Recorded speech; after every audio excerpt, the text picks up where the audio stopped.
ನಡೆಸ್ತಾ ಇದ್ದೀವಿ.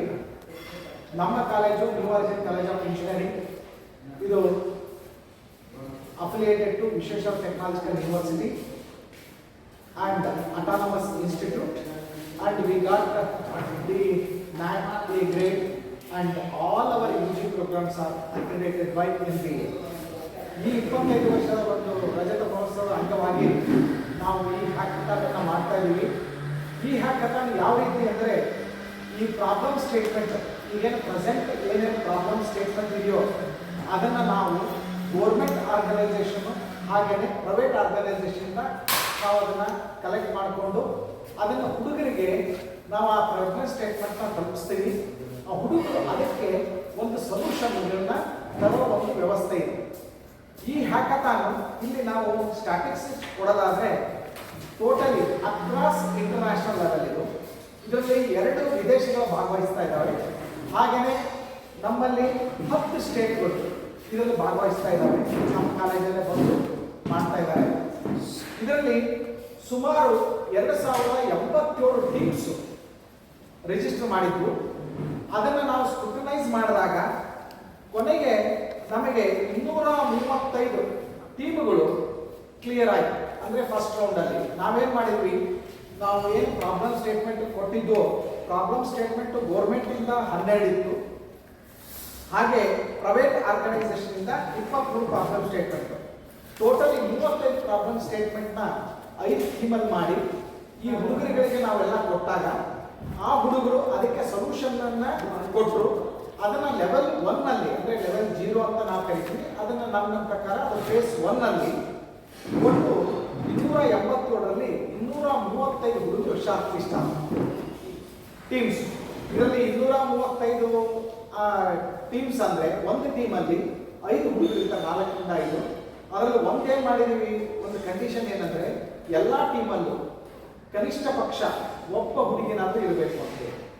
ಇದು ನಾವು ಪ್ರೋತ್ಸಾಹ ಮಾಡ್ತಿದ್ದೀವಿ. ಈಗಿನ ಯುವಶಕ್ತಿಗೆ ನಮ್ಮದೇನು ಪ್ರಾಬ್ಲಮ್ಗಳಿದ್ದಾವೋ, ಗೌರ್ಮೆಂಟಿಂದ ಆಗಿರ್ಬೋದು ಅಥವಾ ಪ್ರೈವೇಟಿಂದ ಆಗಿರ್ಬೋದು, ಒಂದಿಷ್ಟು ಪ್ರಾಬ್ಲಮ್ಗಳಿಗೆ ಪರಿಹಾರ ಸಿಕ್ಕಿರುತ್ತೆ, ಒಂದಿಷ್ಟು ಪ್ರಾಬ್ಲಮ್ಗಳಿಗೆ ಪರಿಹಾರ ಸಿಕ್ಕಿರಲ್ಲ. ಹಾಗೆಯೇ ಯಾವುದೇ ಒಂದು ಪರಿಹಾರ ಹಲವರ ನಿಟ್ಟಿನಲ್ಲಿ ಬೇರೆ ಬೇರೆ ಥರ ಇರುತ್ತೆ. ಈ ಪರಿಹಾರನ ನಾವು ಯುವಶಕ್ತಿಯಿಂದಲೇ ತಗೋಬೇಕು ಅನ್ನೋ ಒಂದು ಉದ್ದೇಶದಿಂದ ಇದನ್ನು ಆಚರಿಸ್ತಾ ಇದ್ದೀವಿ. ಈಗ ನಮ್ಮದು ಗ್ರ್ಯಾಂಡ್ ಫಿನಾಲೆನಲ್ಲಿ 118 ಟೀಮ್ಗಳು 10 ರಾಜ್ಯಗಳಿಂದ 2 ವಿದೇಶಗಳಿಂದ ಪಾರ್ಟಿಸಿಪೇಟ್ ಮಾಡ್ತಾ ಇದ್ದಾವೆ. ಆ ಗ್ರ್ಯಾಂಡ್ ಫಿನಾಲೆ ನಮ್ಮದು 3ನೇ ತಾರೀಕು, 4ನೇ ತಾರೀಕು, 5ನೇ ತಾರೀಕು ಈ ಸೆಪ್ಟೆಂಬರಲ್ಲಿ ಇದೆ.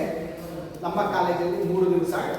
ಇದು ಟೋಟಲಿ 48 ಗಂಟೆ ನಾವು ಅವರಿಗೆ ಸಮಯ ಕೊಟ್ಟಿರ್ತೀವಿ ಸತತವಾಗಿ. ಅಂದರೆ ಯಾವುದೇ ಕಾರಣಕ್ಕೂ ಟೀಮ್ನಲ್ಲಿ 1 or 2 ಮೆಂಬರ್ಸು ಸ್ವಲ್ಪ ನಿದ್ರೆ ಹೋಗ್ಬೋದು ಹೊರತು ಇದನ್ನು ಸತತವಾಗಿ 48 ಗಂಟೆಗಳ ಕಾಲ ಈ ಪರಿಹಾರ ಸೂಚಿಸೋಕ್ಕೆ ನಾವೇನು ಟೀಮ್ಗಳಿದೆಯೋ ಅದಕ್ಕೆ ನಾವು ಜೂರಿ ಮೆಂಬರ್ಸ್ ಅಂತ ನೇಮಕ ಮಾಡಿದ್ದೀವಿ. ಆ ಜೂರಿ ಮೆಂಬರ್ಸು ಅದನ್ನೆಲ್ಲ ಚೆಕ್ ಮಾಡಿಕೊಂಡು ಅವರು ತಮ್ಮ ಒಂದು ಅಭಿಪ್ರಾಯದ ಮೇರೆಗೆ ಈ ವಿನ್ ಆಗಿದೆ ಅಥವಾ ಈ ಪ್ರಾಬ್ಲಮ್ಗಳು ಸ್ಟೇಟ್ಮೆಂಟ್ಗಳಿಗೆ ಈ ಸೊಲ್ಯೂಷನ್ ಸೂಕ್ತ ಅಂತ ಹೇಳಿದಾಗ ಅದಕ್ಕಾಗಿ ನಾವೇನು ಮಾಡಿದ್ದೀವಿ ಅಂದರೆ, ನಾವು ಟೋಟಲಿ 19 ಜೂರಿ ಮೆಂಬರ್ಸ್ ಇದ್ದಾರೆ. ಹಾಗೆಯೇ 23,75,000 ಅಂದರೆ 5 ಥೀಮಲ್ಲಿ ನಾವೇನು ಮಾಡ್ತಾ ಇದ್ದೀವಿ, 5 ಥೀಮಿಗೂ ಒಂದೊಂದು ಥೀಮಿಗೂ 3 ಪ್ರೈಸ್ ಕೊಡ್ತಾ ಇದ್ದೀವಿ. ಆ 3 ಪ್ರೈಸಲ್ಲಿ ಅಲ್ಲಿಗೆ ಟೋಟಲಿ 15 ಪ್ರೈಸ್ ಆಯಿತು. ಆ 15 ಪ್ರೈಸ್ ಕೊಡ್ತಿದ್ವಿ. ಅದರ ಟೋಟಲ್ ಮೊತ್ತ 23,75,000. ಇದು ಯಾಕೆ ನಾವು ಮಾಡ್ತಾ ಇದೀವಿ ಅಂದರೆ, ಈ ಇನೋವೇಷನ್ ಏನಿದೆಯಲ್ಲ, ಇನೋವೇಷನ್ನು ನಾವು ಇದನ್ನು ಪ್ರೋತ್ಸಾಹ ಮಾಡಬೇಕು. ಯುವ ಶಕ್ತಿ ತಮ್ಮ ಶಕ್ತಿಯನ್ನು ರಿಸರ್ಚ್ ಅಥವಾ ಇನೋವೇಷನಲ್ಲಿ ಮಾಡಿ, ಸ್ಟಾರ್ಟಪ್ಗಳಲ್ಲಿ ಮಾಡಿ ಈ ದೇಶ ನಾವು ಅಭಿವೃದ್ಧಿ ಪಥದಲ್ಲಿ ನಾವು ಹುಡುಗರಿಗೆ ಎನ್ಕರೇಜ್ ಮಾಡ್ತಿದ್ದೀವಿ. ತಾವು ಇನ್ನೆಲ್ಲ ನಡೆದಿದ್ದೀರಿ. ನಿಮಗೆ ಒಂದು ನನ್ನ ಮನವಿ ಏನಂದರೆ, ನಮಗೆಲ್ಲ ಪ್ರೋತ್ಸಾಹ ಕೊಡಿ. ಒಂದು ಡಿಫೆನ್ಸ್ ಅಂಡ್ ಸ್ಪೇಸ್ ಟೆಕ್ ಅಂತ ಇದೆ, ಇನ್ನೊಂದು fintech, financial technology, smart city and vehicle automation, health technology, agriculture and rural development. ಇದು 5 ವರ್ಟಿಕಲಲ್ಲಿ ಒಟ್ಟು 35 ಪ್ರಾಬ್ಲಮ್ ಸ್ಟೇಟ್ಮೆಂಟ್ ಇದೆ. ಸೊ ಹಾಗಾಗಿ ಈಚ್ ವರ್ಟಿಕಲಲ್ಲೂ ಈ 3 ಬಹುಮಾನಗಳಿರುತ್ತೆ. ಒಟ್ಟು ಬಹುಮಾನದ ಮೊತ್ತ 23,75,000. ಈ ಕೃಷಿ ಮತ್ತು 3 ಪ್ರಾಬ್ಲಮ್ ಸ್ಟೇಟ್ಮೆಂಟ್ ಸ್ಟೇಟ್ಮೆಂಟ್ ಬಂದಿದೆ. ಅಂಡ್ ಅನಿಮಲ್ ಹಸ್ಬೆಂಡ್ರಿ ಡಿಪಾರ್ಟ್ಮೆಂಟ್ ಇಂದ ಪ್ರಾಬ್ಲಮ್ ಸ್ಟೇಟ್ಮೆಂಟ್ಸ್ ಬಂದಿದೆ. ಅದು ಬಿಟ್ಟು ವಿಷನ್ ಟೆಕ್ನಾಲಜಿಯಿಂದ ಅವರು ಪ್ರಾಬ್ಲಮ್ ಸ್ಟೇಟ್ಮೆಂಟ್ಸ್ ಕೊಟ್ಟಿದ್ದಾರೆ. ಮತ್ತು ಕೃಷಿ ಮತ್ತು ವಿಜ್ಞಾನದಿಂದ 8 ಪ್ರಾಬ್ಲಮ್ ಸ್ಟೇಟ್ಮೆಂಟ್ ಬಂದಿದೆ. 8 ಪ್ರಾಬ್ಲಮ್ ಸ್ಟೇಟ್ಮೆಂಟ್ ಅಲ್ಲಿ 18 ಟೀಮು ಫೈನಲಿಗೆ ಬಂದಿದ್ದಾರೆ. ಮೊದಲೇ ಸಾರಿ 54 ಟೀಮ್ ಇತ್ತು, ಅದು ಲೆವೆಲ್ 0 ಲೆವೆಲ್ 1 ಕಂಪ್ಲೀಟ್ ಮಾಡಿಕೊಂಡು 18 ಟೀಮಿಂದ ಫೈನಲ್ ಟೀಮ್ ಬಂದಿದೆ. ಇದನ್ನ ದೇಶದ ಪ್ರಗತಿಯತ್ತ ಹೋಗುವಂತೆ ಸರ್. ಯೂಶಲಿ ನಾವೇನಕ್ಕೆ ಎಷ್ಟು ವರ್ಷದಿಂದ ನಾವು ಡೆವಲಪ್ಡ್ ಕಂಟ್ರಿ ಅಂತಲೇ ಇದ್ದೀವಿ. ನಮ್ಮ ಚೇರ್ಮನ್ ವಿಷನ್ ಏನಾಗಿತ್ತು ಅಂದರೆ we want to see India as a developed country ಅನ್ನೋದು. ಆ ಉದ್ದೇಶಕ್ಕೆ ಯುವ ಜನತೆಯನ್ನ ಪ್ರಾಬ್ಲಮ್ ನಮ್ಮ ಲೋಕಲ್ ಇರೋ ಪ್ರಾಬ್ಲಮ್ಸ್ಗೆ ಸೊಲ್ಯೂಷನ್ ಪ್ರೊವೈಡ್ ಮಾಡಿ ಒಂದು ಆಂಟರ್ಪ್ರಿನರ್ಶಿಪ್ ಅಥವಾ ಅವರದೇ ಒಂದು ಸ್ವಂತ ಕೈಗಾರಿಕೋದ್ಯಮ ಶುರು ಮಾಡಬೇಕು ಅನ್ನೋ ಒಂದು ಇಂಟೆನ್ಷನಲ್ಲಿ ಈ ಇದನ್ನ ಸ್ಟಾರ್ಟ್ ಮಾಡಿದ್ವಿ. ಈ ಮೆಸೇಜ್ ಈಗ ಈ ಮೆಸೇಜ್ ಏನು ಹೇಳಬೇಕು ಅಂತ ಮಾಡಿದೀವಿ ಅಂದರೆ, ವಿಕಸಿತ ಭಾರತ ಅಂತ ಏನು ಹೇಳ್ತೀವಿ ನಾವು ಎಲ್ಲ ತಿಳ್ಕೊಂಡಿದ್ದೀವಿ. ನಮ್ಮಲ್ಲಿ ಎಲ್ಲ ತಂತ್ರಜ್ಞಾನಗಳು ನಾವೇನು ಮಾಡ್ತಾ ಇದ್ದೀವಿ, ವಿದೇಶದ ಮೊರೆ ಹೋಗ್ತಾ ಇದ್ದೀವಿ. ವಿದೇಶದ ಮೊರೆ ಹೋದಾಗ ಏನಾಗುತ್ತೆ, ನಮ್ಮ ವಿದೇಶಿ ವಿನಿಮಯದಲ್ಲಿ ಬರೀ ನಾವು ಆಮದು ನೋಡ್ತೀವಿ, ರಫ್ತು ನೋಡಲ್ಲ. ಹಾಗಾಗಿ ನಾವು ಇವತ್ತು ಜನತೆಗೆ ನನ್ನ ಸಂದೇಶ ಏನಂತಂದರೆ, ಸ್ವದೇಶಿ ಎಲ್ಲ ನಾವು ಸ್ವಾವಲಂಬನೆ ಆಗಿರಬೇಕು. ಯಾವುದೇ ಒಂದು ಟೆಕ್ನಾಲಜಿ ಇರಲಿ, ಅದು ಎ ಆಗಿರಲಿ ಅಥವಾ ಸೈಬರ್ ಸೆಕ್ಯೂರಿಟಿನೇ ಆಗಿರಲಿ, ಯಾವುದೇ ಆಗಿರಲಿ ಅದು ಭಾರತದ ಮೂಲದಲ್ಲೇ ಬರಬೇಕು ಅನ್ನೋ ಒಂದು ಉದ್ದೇಶದಿಂದ ಭಾರತದ ವಿಕಸಿತ ಭಾರತಕ್ಕಾಗಿ ಏನು 2047 ಅದು ನಾನು ಏನು 2047 ಅಂದರೆ ನಮ್ಮ ಸ್ವತಂತ್ರ ಬಂದು 100 ವರ್ಷ ಆಗುತ್ತೋ ಆ ಟೈಮಲ್ಲಿ ನಮ್ಮ ಭಾರತ ಮೊದಲನೇ ಸ್ಥಾನದಲ್ಲಿ ಇರಬೇಕು ಅನ್ನೋ ಒಂದು ಆಸೆ ಇತ್ತ ಒಬ್ಬ ಭಾರತೀಯನ ಆ ಭಾರತದ ಪರವಾಗಿ ನಾನು ಹೇಳ್ತಾ ಇದ್ದೆ ಸರ್. ಈಗ ಸಾಫ್ಟ್ವೇರ್ ಮತ್ತು ಕೃತಕ ಬುದ್ಧಿಮತ್ತೆ ಮಾತ್ರ ಅಲ್ಲ, ಎಲ್ಲಾದು ಹೌದು. ಕೈಗಾರಿಕಾ ಉತ್ಪನ್ನಗಳು ಆಗಬೇಕು. ಹೌದು. ಕೈಗಾರಿಕಾ ಉತ್ಪನ್ನದಲ್ಲಿ ಈಗ ನೋಡಿದ್ದೀವಿ ನಾವು.